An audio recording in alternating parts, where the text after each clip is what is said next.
Okay, Okay. we are recording. Let's call this meeting to order. Lori, if you can do a roll call. Laura Negro, Here. Philomena Quebec, Here. Mike Berlin, Ron, and I have a problem saying your last name. Stender, and he's here. Thank you. Doreen Hannanen.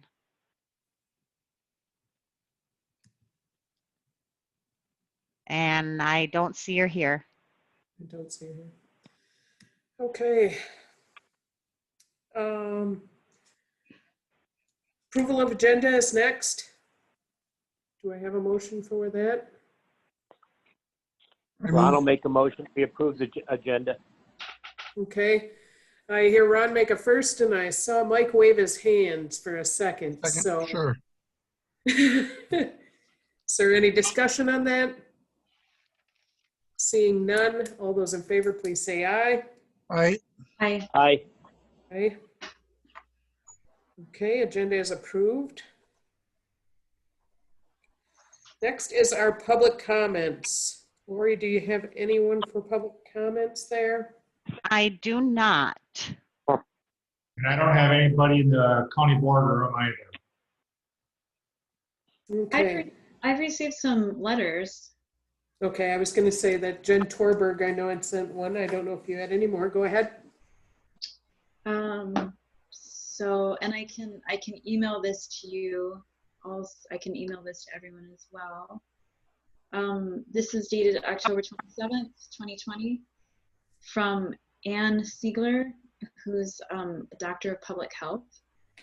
And this is a statement on medication-assisted treatment in the Ashland County Law Enforcement Facility. Dear members of the Public Property and Law Enforcement Committee, my name is Ann Siegler, and I was raised in Ashland, graduating from Ashland High School in 1998. I now live in Minnesota and come home to Ashland frequently. I am a public health professional with a doctorate in epidemiology, and I work at the intersection of substance use, addiction, and the criminal justice system. I have worked for the New York City Health Department and the New York City jail system, and most recently have worked with the National Council for Behavioral Health to develop tools to help jails and prisons implement programs for incarcerated individuals who have opioid addiction. Each day, approximately 130 people in the United States die of opioid overdose. However, despite the availability of evidence-based medications to treat OUD, it is estimated that fewer than 1% of jails and prisons in the US provide access to medications. Opioid use disorder is highly prevalent among justice-involved individuals, leading to increased risk of early death, hepatitis C, and HIV, yet more than 80% of individuals who are incarcerated who have a history of opioid use do not receive treatment. Correctional administrators and healthcare providers are on the front lines of the opioid epidemic, as justice-involved individuals are disproportionately at risk of having opioid use disorder and dying from opioid overdose. Despite high rates of OUD among incarcerated individuals, evidence-based treatment does exist and can successfully be implemented within jails and prisons. The most effective treatment for OUD is the use of U.S. Food and Drug Administration approved medications, methadone, buprenorphine, and naltrexone, a treatment modality commonly known as medicated assisted treatment. Across the nation, a growing number of jails and prisons offer MAT for OUD, resulting in positive outcomes for patients, staff, and jurisdictions.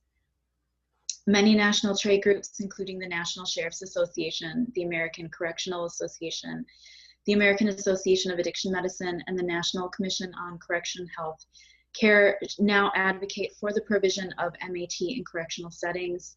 They cite several potential benefits, including stemming the cycle of arrest, incarceration, and release associated with substance use disorders, as individuals with SUD often return to the community without connection to treatment, contributing to the maintenance of a safe and secure facility for inmates and staff, reducing cost, minimizing the risk of post-release overdose and death, and facilitating a pathway to recovery for individuals with SUD.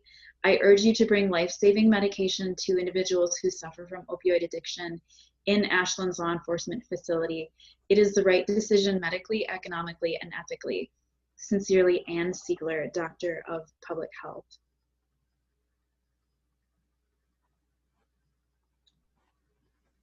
And do you wanna go through Jen Torberg's? Well, hers is 4 pages, and but it is Jen Torberg is a physical therapist at the Schwamigan Clinic in Ashland. She's lived here for over 5 years. She's passionate about providing quality care to our community. In practice, she strives to help patients recover from their aches and pains and functional impairments by getting to the root of the problem. She offers long-term solutions based balance between evidence-based treatment and individualized approach that may include traditional, alternative, and holistic treatment approaches as well.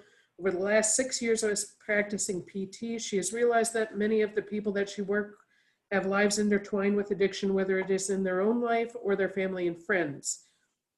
She has learned over the years that many people, including herself up until recently, and she's still learning too, don't understand how addiction works or the best way to treat it, especially when it comes to substance abuse and opioid use disorder. It's very complex. She did hear that our jail was not using medically assisted treatment, and she was disappointed. From her research, she's seen that MAT is the gold standard in treating addiction. She's got quite a few different resources in here. I know the committee was all tagged on this email.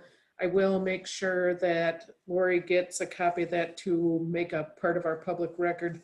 She is in support of it, and at the end of her letter here, she says that it's usually an all-around plan that helps people, their family, and other loved ones get treatment to help, along with life coaching, vocational coaching, and more. An addiction treatment plan should always be respectful of the patient, taking their unique needs and circumstances into account, and patient-centered treatment approaches have been proven very successful. She says, after spending extra time this past week diving into the research and recommendations regarding MAT, it seems like it should be a no-brainer to allow access to MAT for our community members, especially inmates in the county jail. If for any reason the county board doesn't see that both the short and long-term benefits ethically and financially of this choice would be beneficial to our community, she would love to know what concerns remain about simply allowing access to the gold standard of care when it comes to recovery and MAT. And she has signed it, Jen Torberg. She is a doctor of physical therapy. Did you have any other ones, Philomena? No, but I believe there's somebody on the line who would like to make a public comment. Is there anyone, Lori, do you have, if anybody wants to speak, if you could, in the reactions, put your hand up or just, Hello. Can you hear me? yes, who is Oh. this? Hi, this is Chris Matson. I think, Philomena, are you referring to me possibly? I think so, yeah. Mhm. Okay. Christine, if you can state your name and your address Sure. for a record. Christine Matson, M-A-T with 1 T, S-O-N. And I'm a physician at Essentia Clinic. I live in Washburn. Do you need to know my home address? Or just my? We would just do it, yes, please, just for the record. 227 West 3rd Street, Washburn, 54891. And then I work at Essentia Clinic in Ashland, and I can't tell you the exact address off the top of my head. That's all good. Okay.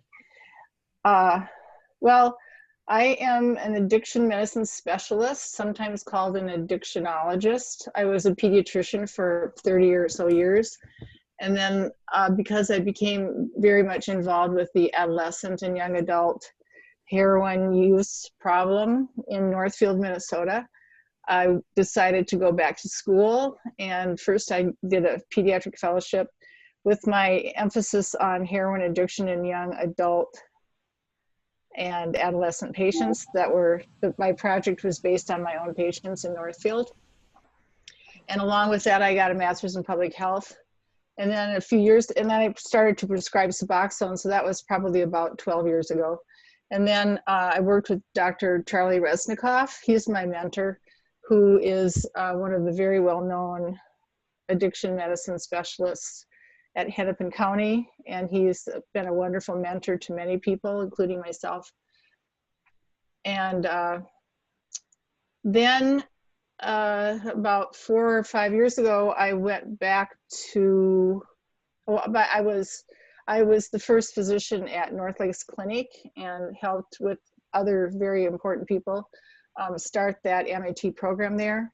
And then I went back to school to the University of Minnesota and did a fellowship in addiction medicine and completed that, I don't know, 2-3 years ago. Anyway, so I am here to support the use of Suboxone or buprenorphine in jails and prisons. I do have a little bit of personal experience with that. When I was in Northfield, we had patients who were in the awkward position of having a legal charge. And I'm sorry if my legal terminology isn't quite right, but they were charged with a crime, and then they were our patients in the MAT program, so they got put on Suboxone, and then oftentimes they did very, very well. They did very, very well for months, weeks, months, or even occasionally maybe longer, and then their time would come to go to jail. So then they would go to jail, and they had been working, they had been repairing their family relationships, they had been, successful, and then they had to go to jail, and then they withdrew in jail, and they got set back because they were not able to take their Suboxone. So we contacted the warden at Northfield, we being Charlie and myself. We called the warden at the Rice County Jail and said, hey, could our patients who have to serve some jail time, who are already on Suboxone, could we just keep that going in jail? And she said, yeah, you can. And we met with her and her assistant, and we talked it over, and she said, yeah, that sounds like a good idea. So we started at that point to prescribe Suboxone for our patients at the Northfield Hospital MAT program. Who were in the Rice County Jail. And the way we did it was we would just write a prescription. A family member usually would pick up the prescription from the clinic, take it to the pharmacy, have it filled, and then the family member would go to the Rice County Jail and deliver the medication. And it might be used for a week, it might be used for a month or 2 months, but for the duration of their jail sentence. And it worked out very well because the patients did not go through withdrawal in jail. They didn't require all the extra time and effort that the staff had to put in for the discomfort of patients who are going through withdrawal, such as cleaning up after them and giving them, certain kinds of medicines that were supposed to help with the withdrawal, but usually didn't help all that much. And then they were at decreased risk to be seeking drugs in jail, which happens. And they came out of jail with their addiction already being treated, so they were not at high risk for overdose when they were discharged from jail. So there's probably many other advantages to it. They also just felt good, and they were able to pick up their life pretty much where they left off after their jail sentence. So I'm open to, I hope I'm not talking too much. Tell me if I am, and I'm open to any questions that you may have.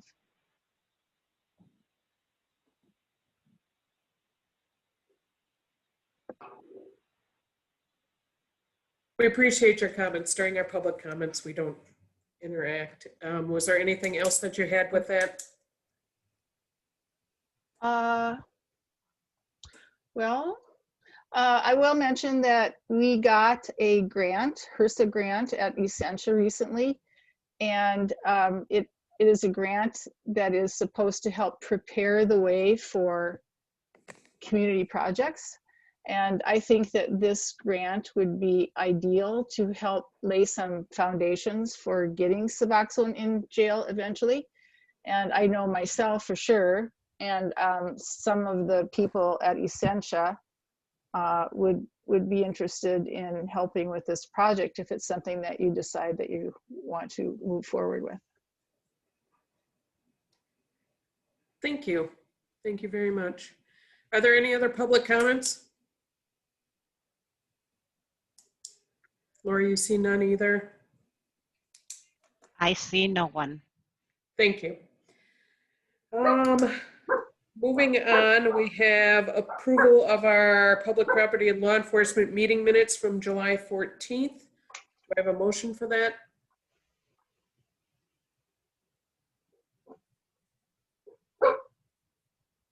Ron will make a motion. We accept that. I'll second that.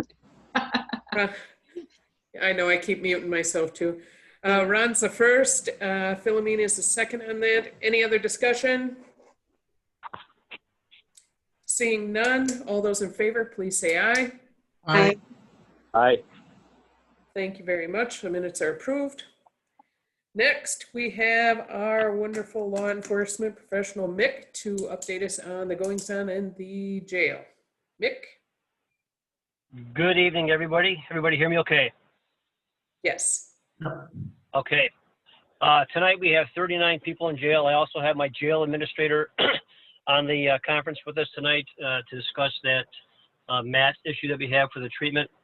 We're not opposed to it.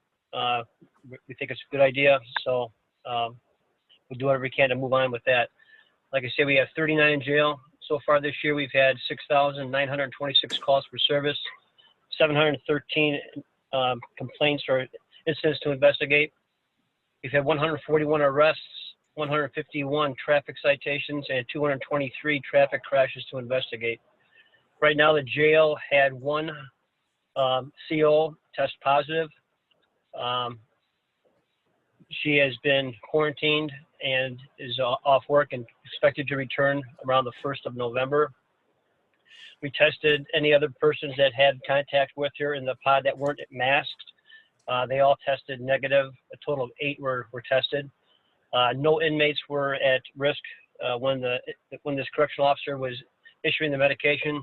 She was donning the proper protective PPE along with gloves, and had very limited contact with any of the inmates. Right now, the inmates are being, according to our health professional, Lizette, just to observe, make sure that nobody's showing any symptoms, and they'll be tested if they have to, or if they show any symptoms. 2 of the other deputies had contact with a individual they took into custody on a domestic abuse case down in Glidden. That person later tested positive for the coronavirus, but fortunately, due to the jail administrator's good job, the person that was in custody never had any contact with any other inmates. He was in isolation the whole time he was in our custody, and we found out that he tested positive afterwards. All the correctional officers were wearing the proper protective equipment, so he had no exposure to that, thank goodness. But right now we're short. We have 2 jailers that are at school. One is on sick leave with a sepsis in her knee from a surgery that she had done. One is on maternity leave, and we have one that's going to be retiring in December. So we're looking to find someone to replace her. On patrol, we have 4 short on patrol. We have 2 people that are on field training right now. They're about 4 or 5 weeks in their field training. They have another 6 to 8 weeks to go on that before they can be released. So we're essentially 2 short on those. And then we had 1 deputy resign, Justin Gilbertson. He took a job with the Ashland Police Department. And we have 1 deputy who's been on workman's comp since February of this year. So we continue to limit our in-person contacts on patrol as much as possible. We take as care of, or do as much of our calls for service by phone as much as we can, unless we have to make contact, then we do our protective equipment. Our training is being adjusted. We still have our 24-hour annual requirement that we have to have for our recertifications. And we're doing that online and in-house training with that too, to try and stay current with our training. So right now, the jail is continuing to use the Skytron UVC for disinfecting all the cell blocks. Every time anybody's taken out of the holding cells, the UVC goes into that to disinfect it. Taking all inmates and all personnel that comes into the jail that have to come into the jail, have the temperatures taken before they come in, the same thing on patrol. And we've even gone to all personnel, we're wearing masks on the admin side, unless they're in their office by themselves. But if they're in the hallways or if there's 2 people in an office, they're all wearing masks at all times right now. So we're doing the best that we can to try and keep from any of the coronavirus spreading. So, any questions? And Mick, I'll actually add a couple things. We did buy a $3,000 or $4,000 backpack electrostatic sprayer that is used to clean whatever, either the cells, the squad, pods. In addition, I wrote and we were awarded just yesterday a Department of Justice grant for $58,000. There's things for people, things for courts, and things for drug courts. In addition, we're going to be putting around $21,000 into ionizer air handling units into the air exchanges for the law enforcement center. And so this has been rolling around the nation. These things basically they install inside the air handling unit, and they basically ionize and kill the bacteria or viruses within the air. So hopefully, and this will be a long-term investment within the building. This will hopefully help after the pandemic is over with even your general respiratory colds and things that roll around. So we're very excited to receive that grant, and we'll be working on getting that installed over the next couple of months here. Hey Mick, Excellent. I just have just some quick feedback, and this is positive. I've been hearing from a mom of someone who's in the jail, and she's really happy because her son has been stabilizing on some of the behavioral health medication that he's using, and she's really happy about the kind of care that he's getting there. He seems to be doing really well, and so I just wanna commend you guys on work in that area, because it's not easy what you guys are doing. I appreciate that, Philomena. And the correctional officers are doing an awesome job under some very hazardous conditions and some very trying times. Short-staffed, working in overtime. But yeah, our goal is the safety of obviously the inmates and the correctional officers. So it's good to hear that that's happening.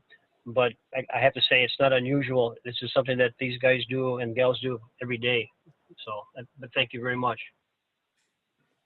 Yeah, I just wanted to make sure I passed that along. I'm really happy to hear about that. Very good. Thank you. Did anyone else have any questions or comments for Mick?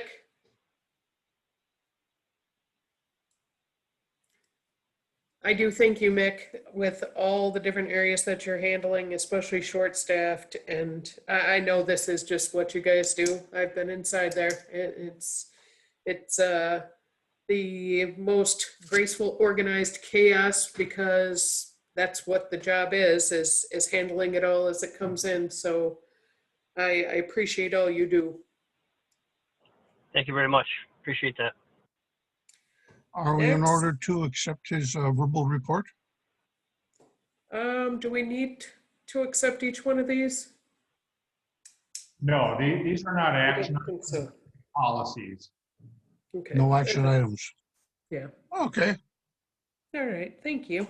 Next, our Mark with our building and all our different upkeep on all of our properties, his verbal report.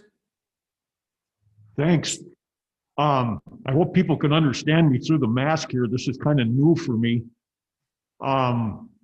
We have been kind of caught with our shorts down here the last couple of weeks. The cold weather set in before we were really ready for it. So we're running to get stuff ready for winter. Certain things are already done. We do have our supply of sidewalk salt. The furnace, the boiler has been cleaned and stuff, and that's ready to go. In fact, it's already operating. The snow blower will get its snow blower attachment either this week or next week, so we should be ready for that. We will not be able to cut grass after that. So if the weather does turn warm again and the grass continues to grow, we will be in a bad way there. I still have 11 air conditioners in the windows here. The issue with the air conditioners was we took out the smallest of the units that one person could handle alone. The ones that are remaining in the windows are too heavy for one person to handle by themselves. The risk of damage to the building, the risk of damage to the air conditioners, or the risk of damage to the janitor. I don't know. We plan to have these out by the end of this week. It's critical for me to get help. The gal that was hired in May to be our right-hand man has tendered her resignation. So as of November 3rd, we are again without part-time helpers, somebody to call in to help with some of the extraordinary tasks. She was going to try to come yet this week or possibly even over the weekend to cut the dogwood bushes and the shrubbery in the front of the courthouse on the south side. She doesn't know for sure if she's going to be able to do it. Quite a bit of it's dependent on the weather, of course, and the shrubs are quite overgrown, so it's going to be a considerable job. Her and I plan to work together on this as much as we can. So I guess it's just trying to prepare for the winter coming. We've got a lot of ongoing work with the paper shredder going on in the building here. There were quite a few boxes brought down out of the attic with different records and ballots and stuff like this. We got that down to the first floor, and I think it's the Department of Vocational Rehabilitation has sent a young man to operate the shredder for us. And we are supporting him, making sure he's got bags, hauling the paper out to the dumpsters and stuff like this. The touchless sensor faucets that Clark managed to get for us here were installed even today in the building here. Something quite new for us. And we need to make sure the settings and stuff like that are right. Looking back at my notes this afternoon before I came to the meeting, I realized that I haven't been to a public property meeting since October of 2019. So it's been a full year since I've been to a public property meeting, and there's a lot of new faces. Some of you folks I haven't met in person yet and stuff like that. I am the senior custodian here at the courthouse. I've been here for 41 years. I do have quite a wealth of knowledge. I'm going to brag a little bit, quite a wealth of knowledge about the building. I try to do as much as I can in the time that I'm here. And with all the COVID preparations and stuff like this, it's been a busy, busy year. And I know not just for me, but for other people too. So that's about all I've got here. It's just the day-to-day operations as normal as we can make them. And just trying to roll with the punch, I guess. Anybody have any questions for Mark? We also have a couple other things, just for your edification. The sensor faucets, we put one in each bathroom here, and including the judge's bathroom. That came from the CARES funding, or the Road to Recovery funding that came from the state.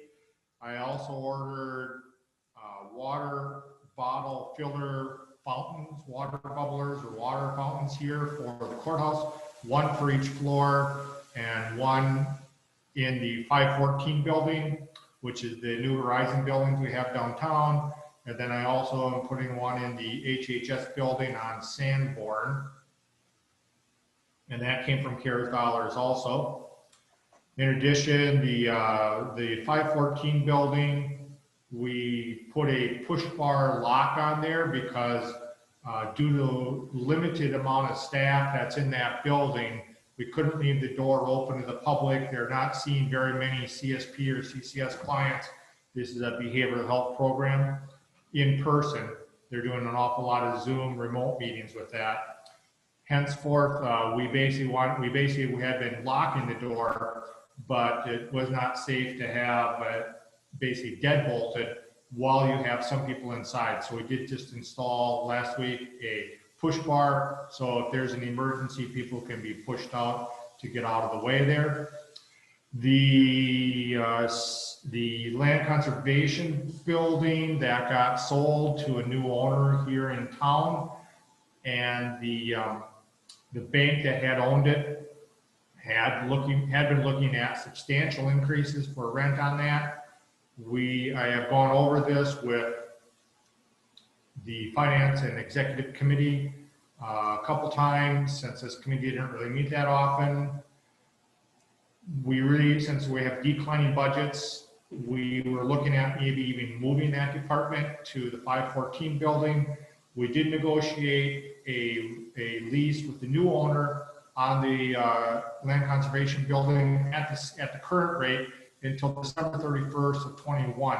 So before then, we're going to need to figure out either what the rent will be, or do we need to rent them another space in town in order to accommodate our decreasing budgets. So that's going to be a challenge, obviously, when we're cutting back on everything else within the county to stomach an increase in rent. And I think that's what I have for my part of the facilities management. I guess I'm your facilities director too, so. You are. Thank you, Clark, and thank you very much, Mark. I'm pretty sure I'm the only one that is left on the committee that from the last time that we had you have a report, and it took us a little bit to get around to having some more meetings. So I thank you for all you do, and to be honest, I actually hope that we do have the problem of you might need to cut the grass again, but I don't think it's going to happen. We seem to find a way to work around everything some way or another. So we're so much of our job is determined by the weather, the rain or the snow or something like that. But we managed to, like I said, we managed to roll with the punch. You do every time. Thank you so much. Yes, ma'am. Next, we have our emergency management professional, Dorothy Tank, with her report. Thank you, Laura. On the screen, and if everyone can see that, you probably have to zoom out a little bit. I think I made it larger so that it was easier to read. I too haven't presented to this new committee. This is the first time. So knowing that, I thought maybe it would be a good opportunity to just kind of give an overview of emergency management. And emergency management is kind of difficult to grasp as far as what all goes on, because there's a lot of different activities. To begin with, I am a division of the Sheriff's Department, so my office is located in the jail. Right now, I'm in the process of going and finishing up the fiscal reports for fiscal year 20. What you see on the screen there is the calendar on top. We operate, or I operate on different fiscal years through various grants. Emergency management, most of everything that I do is grant funded in some way. The position itself is grant funded. So to begin with, I have to kind of juggle federal fiscal years, state fiscal years, and then obviously the county's calendar year. So right now I'm in the process of closing out fiscal year 20. So you will see up there, start at the top is the calendar. In green, you'll see fiscal year 20 EMPG performance period. EMPG stands for Emergency Management Performance Grant, and that is federal funding that is provided to the counties. There is a formula that they use, that the state uses to calculate what each county is eligible for. And with that funding comes deliverables. There is an agreement to do certain things in order or to acquire this money. So that is the primary source of funding for the county and for this position. It covers 50% of salary, fringe, and operating expense. So the other 50% is matched by the county by tax dollars. The second grant that comes into play is the EPCRA performance period. EPCRA stands for Emergency Planning and Community Right to Know Act. That is money that comes in through the state, through agencies, facilities, companies, corporations that have to report extremely hazardous substances and have to file, and then there is a fee associated with those quantities. That amount is then, as they report them, who is located in Ashland County, that money or a certain percentage of that then comes back into the county through this EPCRA grant. And that EPCRA grant then is able to be used to offset the county's portion of EMPG. So 50% of this position is funded by federal dollars. The other match is by the county, and this EPCRA grant then helps to offset the county's portion. We've already, by the right-hand column, you'll see in purple and gold, we had already started our fiscal year 21 performance periods for those two grants. Those already started back in August and had to be submitted by the end of September. So those are already in progress. Another grant that we are managed annually is the Computer Hazmat grant. That is actually has two separate components. The computer portion, which the county is always eligible for, and then the hazmat portion. The hazmat portion is related to Ashland County having a designated hazmat team and is used to purchase hazmat equipment. The computer portion then is, because emergency management is required to do all of this emergency planning, all of it is done on computers, county is always eligible for a new computer every year. How we use that money is that at the Sheriff's Department for emergency management, it has to be used in the emergency management department, is that if I'm ordering a new computer, then the next year when a new computer is ordered, then the previous one then gets filtered out or fielded out to some other entity within the Sheriff's Department that may have a dire need of a new computer, because it may be like a 10-year-old, 12-year-old computer. And that's how we kind of try to recycle and keep on top of things. It's a little bit, it helps a little bit anyway. So that is done on an annual basis. If you see on notice on your sheet, as far as all the committees, you'll see an local emergency planning committee. That is also associated, the local emergency planning committee is associated both with the EPCRA position or EPCRA grant as well, and has relations to or affects the computer hazmat grant also. So there's ties there to the commitment to those two, because they're both related to hazardous materials. I'm going to skip the next in brown for a moment and just quickly go on to mitigation projects in red. After every federal disaster, and we've had quite a few of them in 12, 13, 16, 18 were the most recent ones. We've had several before that.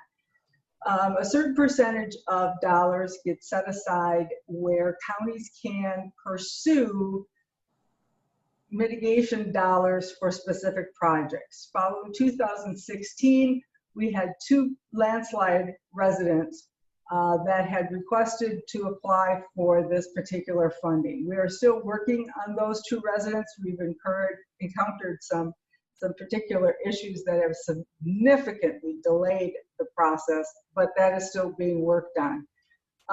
We've also applied and working on a fixed generator for our North Tower site, because right now if we lose power at that site, we have to have somebody, usually try to get a deputy to go out there and pull out the generator, hook it up, start it, that type of thing. And it's not always convenient. So with a fixed generator, we would be able to, when the power goes out, the generator just automatically starts up and there's really no interference with the service, or do we have to worry. In between time, it is on battery backup, but we'd like to have a little bit more security, so as far as having a generator to provide that power. Recently, we were awarded another grant, the Advanced Assistant Grant. It has to do with a study of the environment and the resilience following the 2016 floods, and what that flood has done to the erosion and to the environment in Ashland County. It's a study. It is not a shovel-ready project, but the study, we're hoping to get and develop protocols for shovel-ready projects sometime in the future. Lastly, we were earlier this year awarded another acquisition demolition project for 2 flood-prone residents.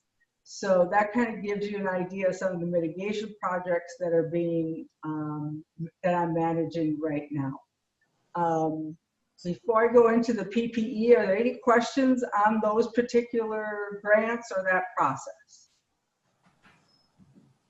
Dorothy, this is Clark. I think one of the things we want to point out is on your EMPG and EPCRA grants, the reason that you're ending in September on those is those are federal grants, and the federal government runs, they don't run on a January to December. They run a October 1st to September 30th fiscal year. Correct. That is correct. I'm sorry if I wasn't clear on that, but the EMPG is definitely a federal grant. Since we don't have any other further comments, the one thing that has happened this year as part of COVID-19, that the county emergency managers have been requested to assist the state. The Department of Health Services, in addition to the State Emergency Operations Center, have a personal protective equipment process where the Department of Health Services is doing the procuring, and the State Emergency Operations Center is doing the distribution of this to the local municipalities, that being the county emergency management offices. In turn, they're asking us to do the distribution to all of the facilities that are requesting the need for personal protective equipment. There is a policy on who are the eligible entities for this equipment, and it is based on a hierarchy to help us make the decisions on the distribution. Right now, it's been a steady request since this started in April, and I currently sit on the state PPE task force. We are looking at the possibility of trying to demobilize this process in December. Not sure if that's going to happen. It's all going to be very contingent upon what the state does. And right now with COVID, the numbers keep going up, and there does not appear to be any type of flattening the curve or any type of decline in cases. So I'm not really sure that this process is going to end in December.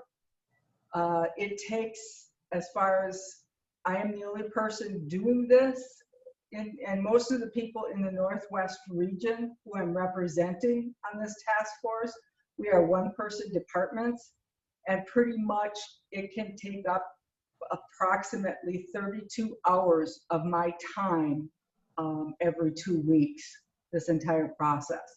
So it's very time consuming, and we're trying to explore different options of how to get this out to the agencies that need it. It's both at the county level and at the tribal level. The tribes also have this option and are managing this themselves. Any questions? No questions, but I'd just like to make a comment real quick. This is Sheriff Brennan. Just want to tell the committee that Dorothy has been doing an awesome job with the PPE. It's coming in daily, weekly. She's in charge of organizing it, inventory of it, and distribution of it. So I appreciate the work that she's been doing on that. It's been doing a great job, Dorothy. Thank you. And I will also say, we have our local cooperators group between the 3 counties, Iron, Ashland, and Bayfield, and our 2 tribal partners, Bad River and Red Cliff.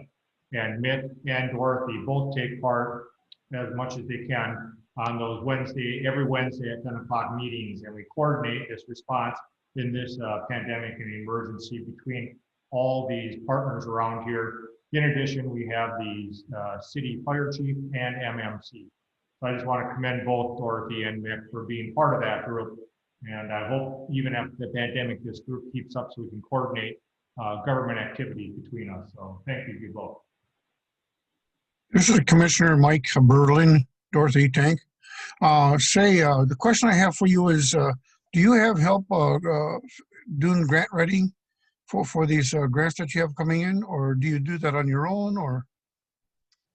No, these grants are something that I should specify that, with the exception of the Advanced Assistance Grant. That was a very large grant that we were just awarded recently for the study of Ashland County since the flash flood. Except for that grant, all the other grants I write myself. Let me pursue the question. Do you need additional help with these grants on the application process? Actually, overall, it would be useful to have some assistance in a lot of what I do, because as a one-person department, I do everything. So whether it's in writing the grants, whether it's in filing, whether it's in typing up things, organizing everything, it can get very, very taxing at times. But yes, I understand what you're asking. Grant writing especially, sometimes it requires a lot of background research, and that can take a lot of time to get all your facts to defend your case or to present your case. Let me just offer the Bad River Tribe's grant writing entourage out here, because a lot of the numbers that you use or that you need for these grants, we already have those. And if that could save you some time, let's collaborate and do a better job. Not to say that you're not doing, you're doing a great job, but to help you out, I will extend our grant writing team out here at Bad River to assist if you need it. But I'll let you ask. I'll let you reach out to these, and I'll share that with the group tomorrow in our daily session.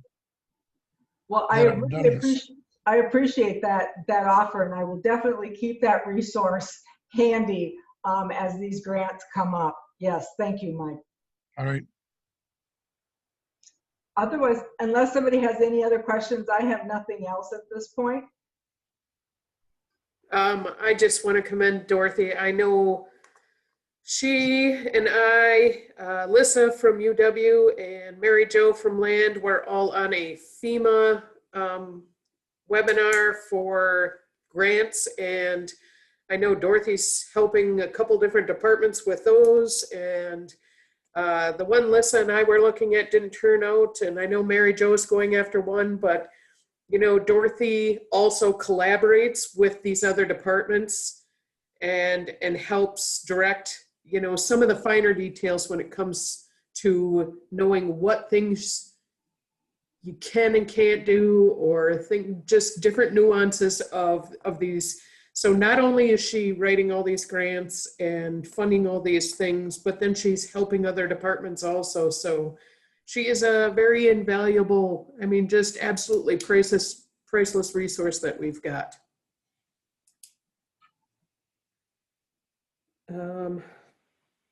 Next, we have our MAT discussion, access to medical assisted treatment in Ashland County Law Enforcement Facility.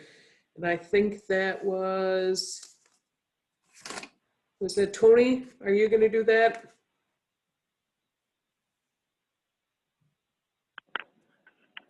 I can. I'm unsure what the objective is. Is it anybody who is on Suboxone gets it in a jail, or just those on an opiate blocker with going through a program?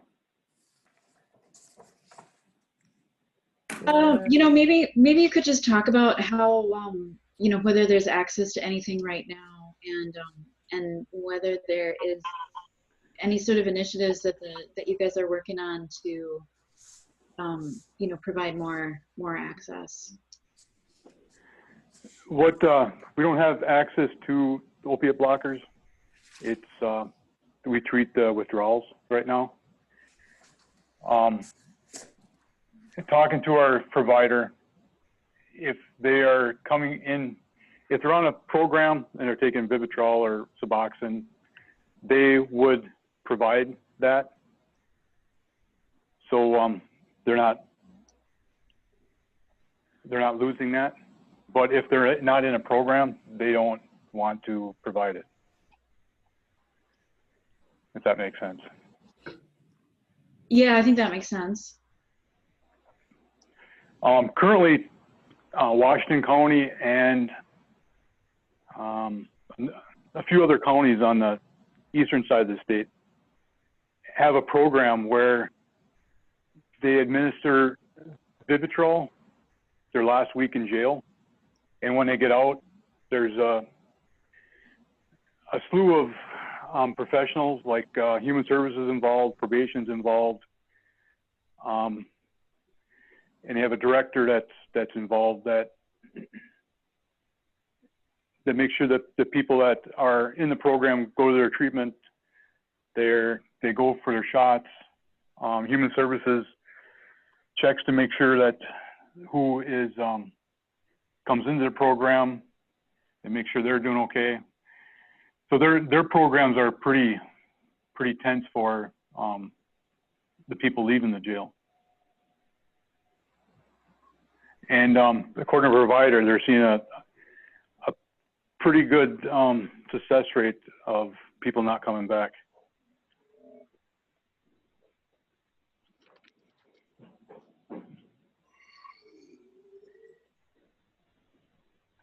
Is it possible to talk now or no?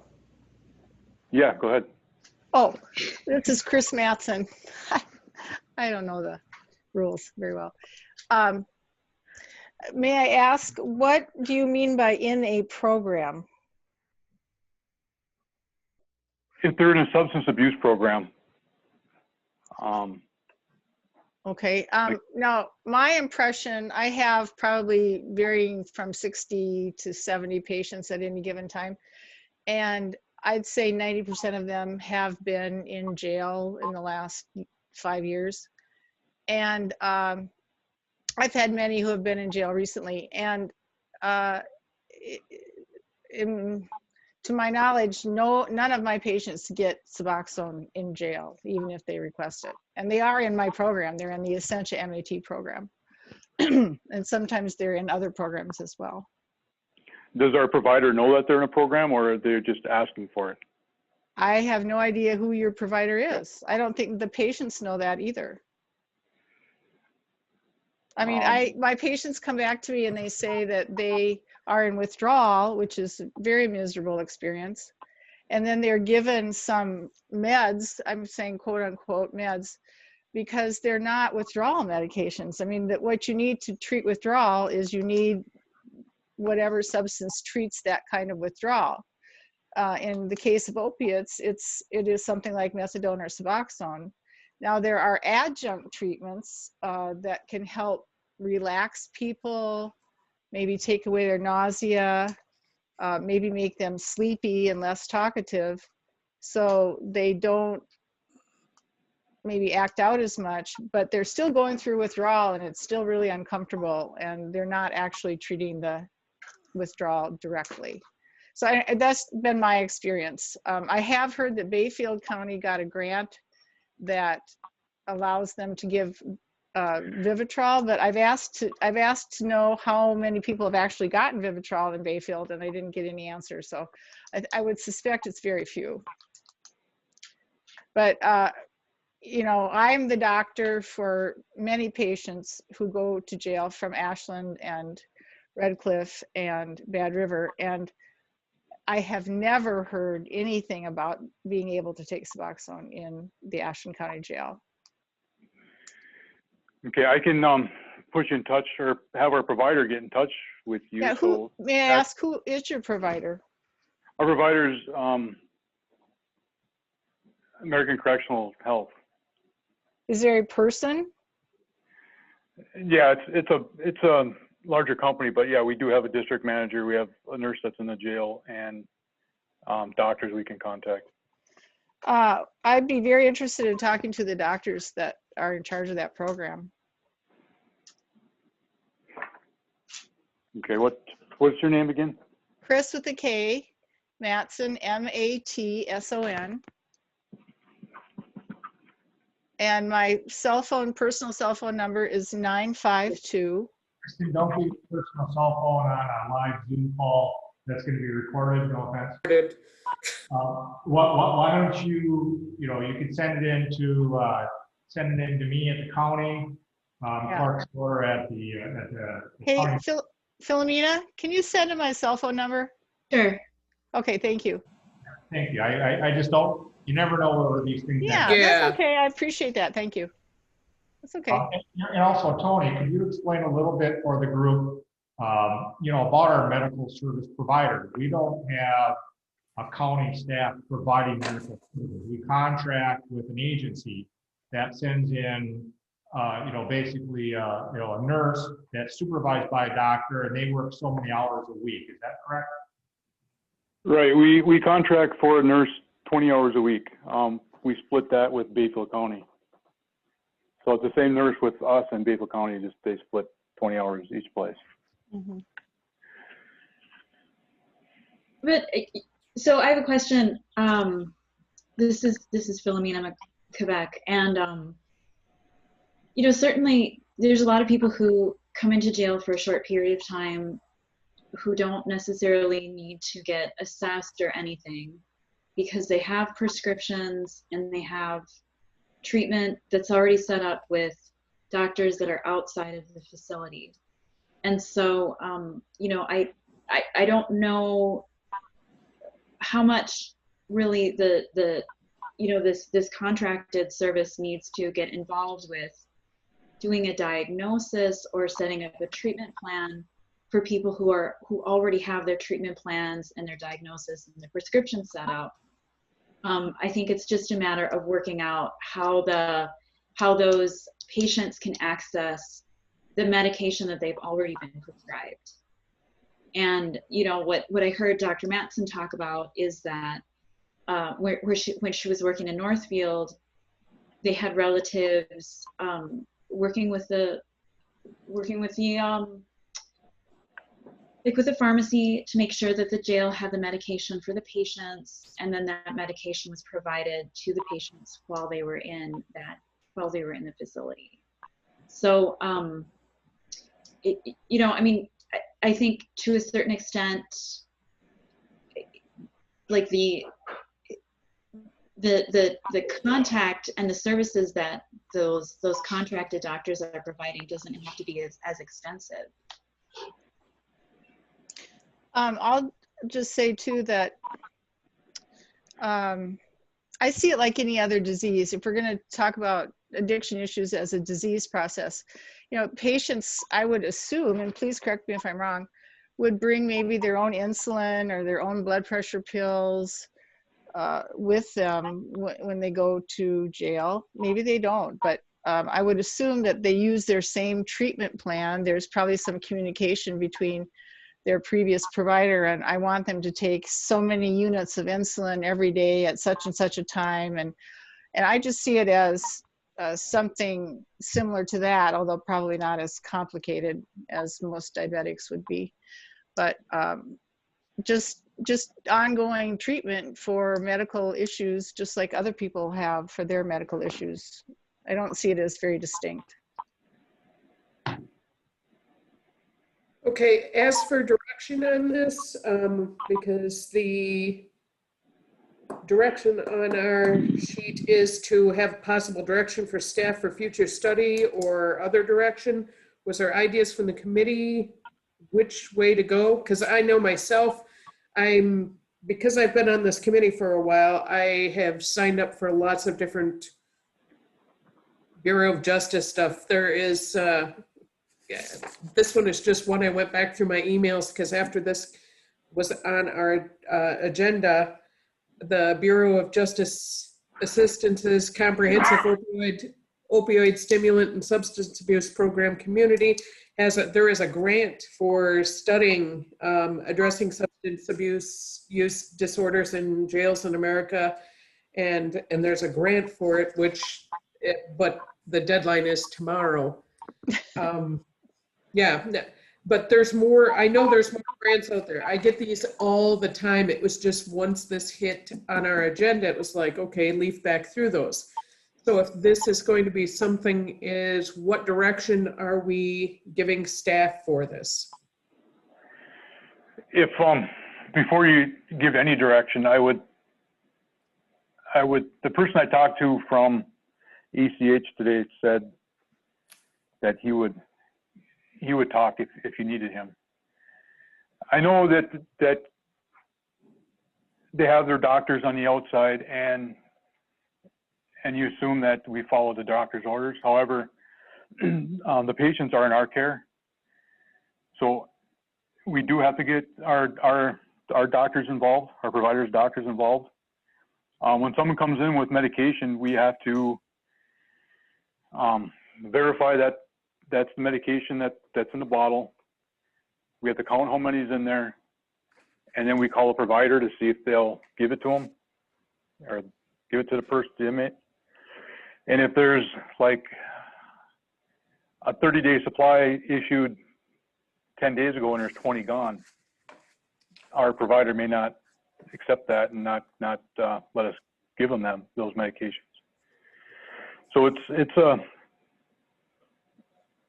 a process to allow the inmates to have their medication for safety purposes. May I ask a question? This is Abby Johnson. Is the policy that the jail is following, is it mostly the jail's policy, or is it mostly the provider's policy regarding the medication distribution? And is it possible Abby, that we're barking up the wrong tree? Abby, it's a provider. Could you identify who you're with also? Oh, I'm sorry. Ashland County Criminal Justice. Thank you. It's a provider's policy. We follow their policies. It's their license. It's their. So this isn't as simple as just convincing you to change the policy because you see the need. It's the company's policy. It's a much bigger issue.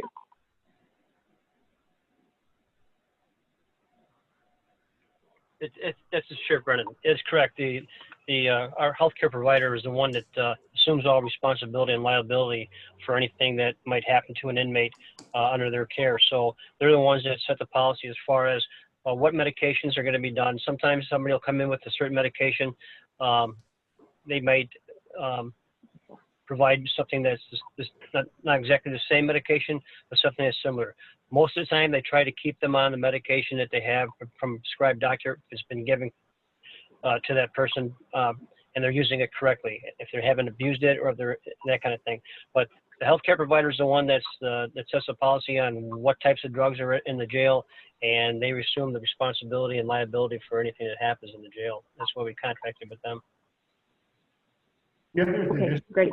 the other thing Have that- they, I just have a follow-up question on that. Have they changed any policies since there were several overdoses in the jail?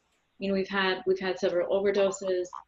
We've also had like a major settlement or a major decision in the Purdue Pharma case where an opioid manufacturer has been you know, is responsible for paying billions of dollars to governments and other entities in the United States for purposefully, you know, basically getting a whole generation of people addicted to opioids in this country. And like the fact that we don't have, there's a policy in this county where people who have opioid use disorder, including you know, many people who have treatment right now do not have access to their medication. I mean, I don't think, I think that this is a major problem, and I hear about this from constituents quite a bit.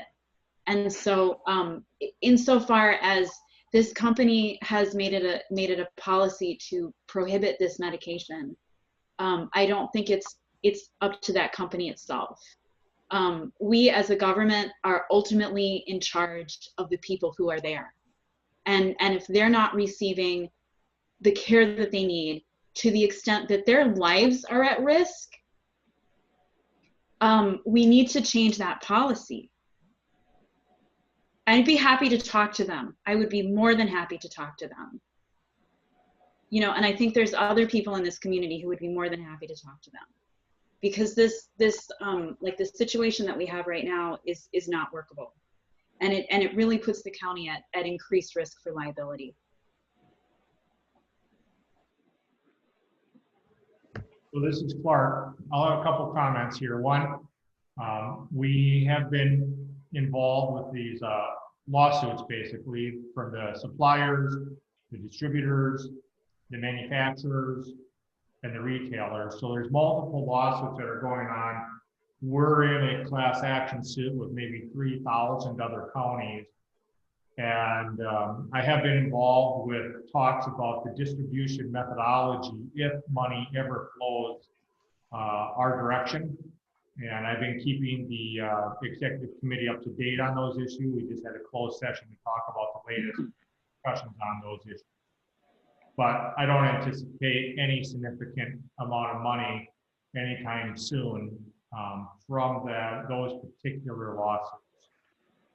In addition, I would also make the committee aware, this is a nationwide issue, which is when you enter jail or prison, if you are on MA, medical assistance, if you're on the equivalent of Obamacare, you lose coverage when you enter a jail. And so so the burden for continuity of healthcare goes from basically a shared state federal responsibility 100% to the county. And you know, I don't know, I mean, the last state I worked in Oregon, we were working diligently trying to change that law.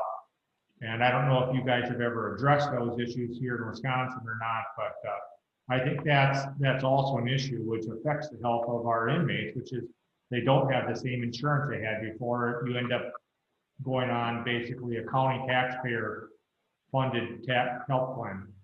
And it's not a health fund. We just write checks out for the bills.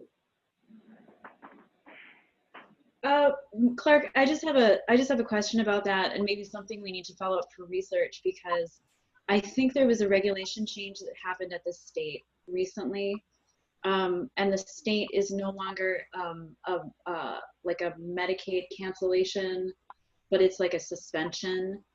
So there has been a policy revision, and my further understanding is that the suspension of Medicaid eligibility occurs when the person has been in the jail for 30 days or more. And so my understanding is that people maintain their insurance, their state-funded insurance, for a period of time while they're entering, while they're in the jail. Many times we have people who are at the treatment court who, for whatever reason, they're doing fine on their Suboxone program, and for whatever reason, some kind of non-compliance issue, they end up in the jail facility, and then they have to go through that withdrawal that's been explained by several of our public participants, and then they come out of the jail, a few days later. And so, I mean, if there would be a way to prevent them from having to upend their treatment while they're in the jail, and make sure that there's some kind of continuity in their health care, I don't think that that's going to have a direct financial implication on the county in terms of having to buy that medication. May I interrupt? I would just like to say, most of my patients that go to jail it has nothing to do with the MAT program or compliance. It has to do with unpaid child support, and some blinker was out in their car and they got pulled over, and it was found out that they had some previous fine that they had not paid. It's that sort of thing. It's very rarely associated with the MAT program directly. And then the other thing is, I don't understand the distinction between pregnant people and not pregnant people. I mean, if a pregnant woman can take Suboxone in the jail because she needs it for her own health and the health of her child in order to decrease her risk for miscarriage, I think the same standard should apply to non-pregnant people, because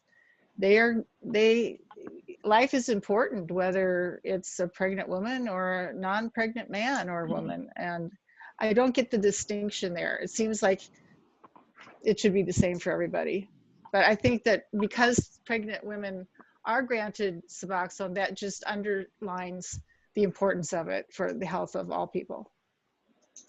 Okay, I don't think that, at this point, I don't think that all the different policy details are the things that we can change. We have this contract with American Correctional Health. I'm sorry, it's not American, it's Advanced Correctional. Advanced, okay. Advanced. It may have been just my notes too, Tony, so no. I think that was probably me. Okay. But we have this contract. It's probably not something we can pull out. I think our next steps, and if anybody else on the committee has an idea on this, our next steps should probably be what, and Tony and Mick kick in anytime here. What kinds of things can we do within this contract right now to improve the workings with the people that need these drugs, whether it's Suboxone or Vivitrol or whatever? I can call our district manager. I mean, she's really good, and talk with her to see what it'll take for us to continue Suboxone in the jail. Now, keep in mind that Suboxone is an addictive drug yet. Talking with a few inmates today before the meeting, one says he can sell them $10 a strip on the street. Wow. And then what they do is they sell the Suboxone and buy the meth. Well, that certainly happens, but that's a single story. I'm sure there's a lot of things that can happen like that. I think that's a good first step. Thank you, Tony, for putting that out there. I think this needs to stay on our radar, and then we can continue to improve this. Also, I know Ms. Mattson, said that Bayfield County has a program that may be something to check into also and see how they've worked that. So whether it's we can partner up or just pull some knowledge from them, that seems like something that we can do in the very short term. Philomena, do you have some other ideas? Yeah, I just have there's some information in the packet about a program that UW-Madison is working on to provide technical assistance to jails in Wisconsin on this particular issue. So that's another resource that is available. And Tony, I can certainly put you in touch with one of the researchers that's working on that project in order to get some more information and maybe connect you and her up with your with the regional manager for advanced correctional health. Okay. I spoke with her last week. She was supposed to give me some information on what they've been doing in Washington County and Manitowoc, I believe it was. And she said they're for the programs. So it might be fairly easy to talk to her and see what we can do here. Yeah, that sounds great. Excellent. Say, Tony, can I just ask you a question, a point of information? Okay. Let's say a patient is a diabetic and they have a need to take 2 shots of insulin a day. So do they bring their own insulin with them into the jail and then use their own insulin, or does that insulin have to be replaced fresh and approved by the provider of the service? Or can they use the medicine they already have at home? Insulin, they can, but a lot of times when people are arrested, they're arrested and they have no medication with them. So then when they're booked in, we hear that they're diabetic, we do the blood sugar, and we have a chart that tells us how many units. If their blood sugar is at this level, it's this many units, at this level, that many units. But if they bring in their own medication, then we verify it, and the nurse will approve their own medication. Okay, just curious. Okay. Is there any other questions from the committee?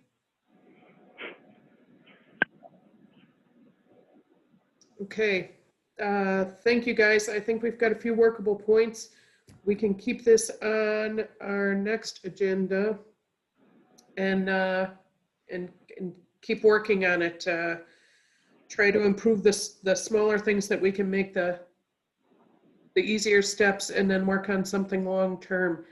I appreciate your information, Tony and Mick, with this and your continued work on it. Well, just a last thought. I mean, we're for any program that's going to benefit the inmates and not having them come back. So, I mean, we're all for helping them to keep them have a productive life. Correct, Tony. And I was just going to add that too. I was going to say that too. And I think we should do this sooner than later. This is something that, if it's something that's going to help benefit our inmates, make it safer for them, make them healthier, and make it so they don't come back in, we need to do it like yesterday. Yeah, I'll call Sandy right away in the morning. Great.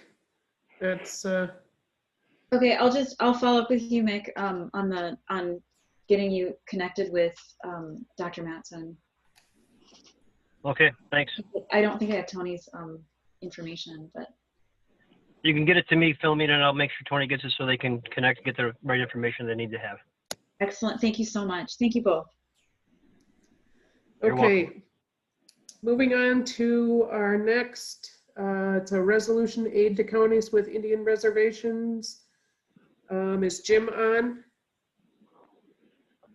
I don't think he's on. Okay, is it you then, Mick? Sure. What this is an annual grant that we get from the state to help aid counties that have Indian reservations.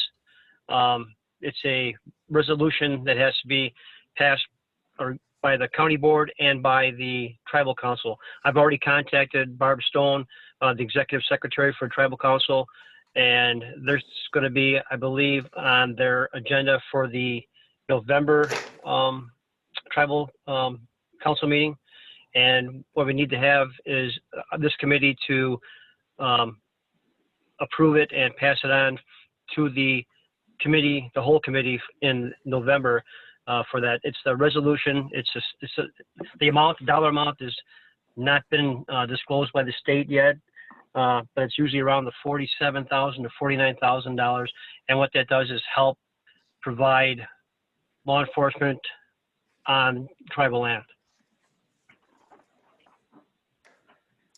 So what we have is the Public Property and Law Enforcement Committee to approve that, to pass it on to the committee at the whole council, or the whole Ashland County Committee. And I believe that next meeting's in November, if not, and it has to be done in November because the grant has to be done and submitted by 30 November, I believe it is. Okay. Does anyone from the committee have questions for Mick on this resolution? Mike Berlin here. I'm aware of this. I've talked to our attorney about it, and I had hoped that we'd have it on tomorrow night's agenda, but I've not seen the agenda yet. So, but yeah, I if don't it's think on it will be. the November meeting is going to be the 4th, and the budget meeting for the Ashland County Commissioners is also the 4th, isn't it, Clark? County board meetings on the 10th of November is the 10th. county board. We could do it either time then, tomorrow or the 4th. We got time. Sure. I'd just like to move to recommend this for approval by the county board. Okay, we have a I'll first by support that. Philomena and a second by Mike Berlin. Is there any questions on it again? Seeing none, all those in favor, please say aye. Aye. Aye. Aye. Aye. Motion to approve resolution R11 2020 1365, aid to counties with Indian reservations as presented has passed. Thank you very much, guys. Thank you very much. Thank you, Mick. Thanks, Mick. Thank you. Next we have the jail tour. Mick, I don't know how you wanted to do that. I do know I have had COVID, so I'm through it all. So at least for the next few months. Otherwise, I don't know how we have to do this. Normally, under normal years, the Public Property and Law Enforcement Committee would come to the jail, usually like in November or December. They'd have the meeting in our EOC, and then we would go and do a tour of the jail and have lunch over the jail. With the COVID, we're not allowing anybody into the jail unless they have to come in. So I'm assuming, I guess I don't think, I'd have to research it, but I'm assuming that because of the COVID-19 that they would Just allow let that it or go. pass this to happen, so that you don't give us a grace period for this. I think it's important that the committee sees the jail and sees what goes on and gets a firsthand look on that. But I think because of the COVID-19, I'm not going to let anybody in the jail unless they have to be incarcerated or work there. So I'm not sure how this is going to work or what the state regulation is on that myself. Hey, Nick, this is Clark. What if we Yes, sir. What if we just had one of your staff just take their cell phone and just go around, not even live, but just go around, take a video, a walking tour of the jail, and then we can just email it to these committee members, and then they can at least see what the inside of the jail looks like without being arrested. We could do that, or I mean, we do have surveillance cameras that are throughout the whole jail. We just updated our surveillance system. It's pretty good right now. But like I say, I really don't want to have anybody. I guess that would be the best thing we could do, Clark, and we could try and make that happen. Then just send it, here's our booking area, here's our kitchen. This is the jail pod, the control pod, the dispatch center. Here's our cell blocks and that kind of thing. So yeah, if that would be okay with Laura. Yeah, I just didn't want this to, I knew this had to be somehow addressed. So, Mick, I would, with your recommendation on how it is, I don't know if you have somebody that, like Clark said, wanted to take some time and go around and show everybody. I'm going to leave this to your call. As long as it doesn't cause any kind of problems for the jail or for you, and if they can do a pass with the whole thing, I'm okay with that. I just wanted to make sure we address the whole thing because I knew that had to be, that's one of the things we do. So sure, we'll work something. We'll work something out. I'll contact you, Laura, and see what we can do. Will the video be seen all at once, or will it be passed around electronically? Because for security purposes, I'm not comfortable having our videos out in the public. We don't want to jeopardize security and give people a general public ideas because, we wouldn't want to pass it around beyond the committee itself, but we certainly don't want to jeopardize security. Exactly. And I mean, maybe there's a way we could broadcast it. Like we could have a, like at our next meeting, maybe you could broadcast the video. And in like an executive session, would that be an acceptable use of executive session? Can we executive session if we're not executive committee? I don't know. Clark, help us. I'm thinking that because of the COVID-19, that this requirement is probably going to be waived. They've waived so many other requirements that we've had so far in law enforcement and in the jail, as far as the different training and different things that we have to have. I'm thinking that this is something that we can wait until the COVID-19 crisis hopefully is ended, and as soon as that's done, we can bring you guys in. That's So I agree with Tony. I don't really like to have the idea of having that out, security of our, and then possibly having, security issues that might happen from somebody seeing that. So Exactly. All those things come into play. Yeah, I think we just do like you said and just leave it until later. Like I said, as long as it's not going to cause you guys any problems, I just wanted to make sure and address it so that way everybody was aware. And yeah, my thought is with recording, I mean, we've seen how many times people have gotten broken into even on Zoom meetings and had them overtaken by just random people. So I'd prefer to not have any kind of thing happen with the jail. So I guess do we want to do a motion to postpone it until it's safe? Or do you not need that? I'll make that motion.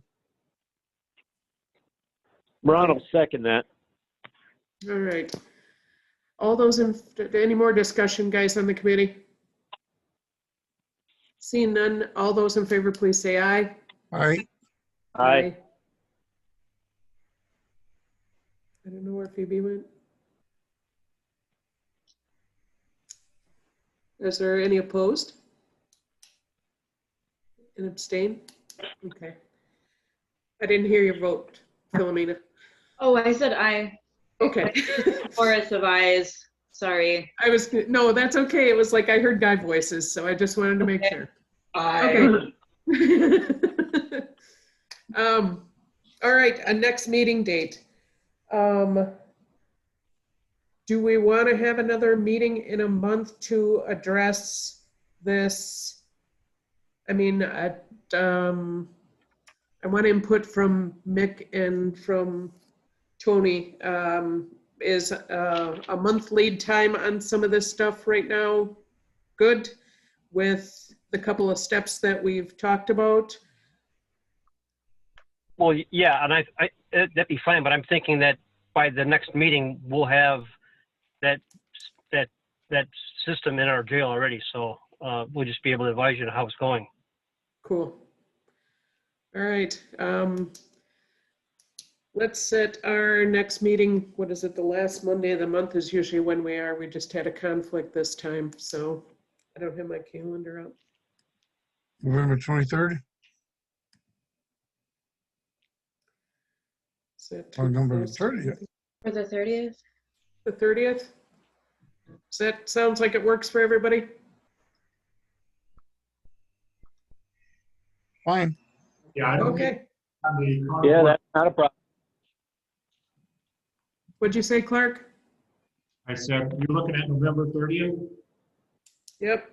Yeah, I got the calendar up here for this room, not that anybody's in here but me, but there's nothing on that schedule, so 30th would work. Okay, lock us in. 5 o'clock again. 5 o'clock. All when people can join. Motion to adjourn. Second.